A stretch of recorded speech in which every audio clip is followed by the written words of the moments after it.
Filsafat secara etimologis berasal dari bahasa Yunani, philosophia. Philos artinya suka, cinta, atau kecenderungan pada sesuatu. Sedangkan sophia artinya kebijaksanaan. Dengan demikian, secara sederhana, filsafat dapat diartikan cinta atau kecenderungan pada kebijaksanaan. Berfilsafat selalu terkait dengan pengalaman umum manusia. Oleh karena itu, tidak tepat kalau dikatakan bahwa orang yang berfilsafat itu suka melamun, tidak berpijak pada kenyataan, atau bahkan orang-orang mengira bahwa orang yang berfilsafat itu tidak menginjak bumi. Ya, memang kadangkala aktivitas filsafat itu melampaui pengalaman-pengalaman konkret. Tetapi, itu tidak berarti berfilsafat itu menjauhi kenyataan-kenyataan yang ada di sekitar kita.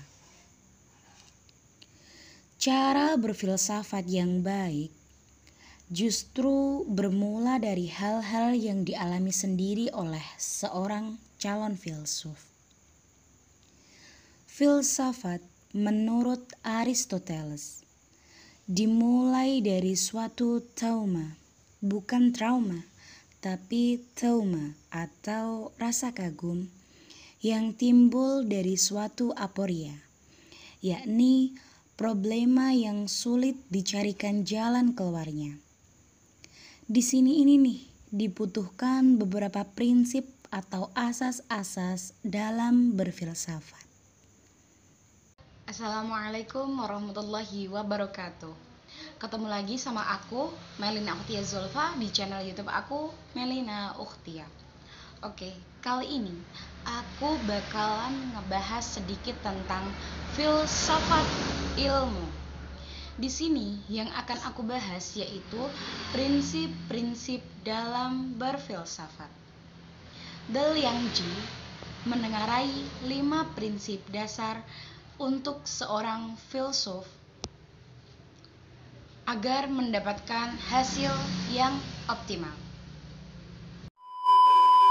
Yang pertama, seorang filsuf harus mampu meniadakan kecongkakan maha tahu pada dirinya sendiri.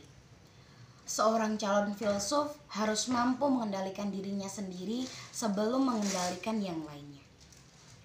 Terutama sikap rasa diri sendiri sudah tahu tentang hal yang akan dipelajari. Sikap yang demikian itu jika diterus-teruskan hanya akan melahirkan sofistisme, yakni menganggap hanya pendapatnya lah yang paling benar. Kesulitan besar akan muncul di saat dialog bersama orang lain. Komunikasi yang diharapkan dapat menumbuhkan tukar-menukar pandangan akan berubah menjadi debat kusir atau debat yang tidak ada ujungnya.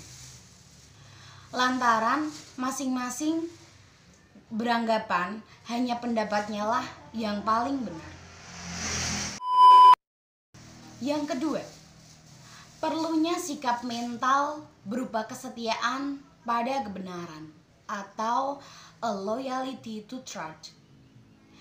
Kesetiaan pada kebenaran akan melahirkan keberanian untuk mempertahankan kebenaran yang diperjuangkannya. Sebagai contoh, ketika Socrates dipenjara lantaran ia dituduh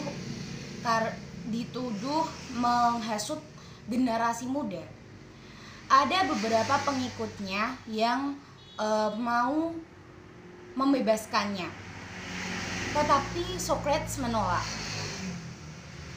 karena dia tidak berani menanggung resiko atas perbuatannya. Yang dianggapnya perbuatannya itu sebagai sikap pengecut dan tidak memiliki kesetiaan pada kebenaran. Nah, kesetiaan pada kebenaran ini yang akan nantinya melahirkan kejujuran-kejujuran yang lainnya. ketiga, memahami secara sungguh-sungguh persoalan-persoalan filsafati serta berusaha memikirkan jawabannya.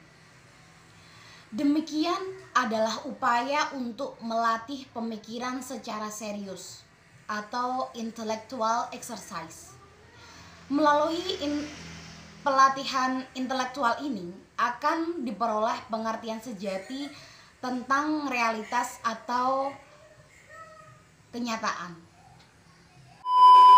Yang keempat, latihan intelektual itu dilakukan secara aktif dari waktu ke waktu dan diungkapkan baik secara lisan maupun tertulis.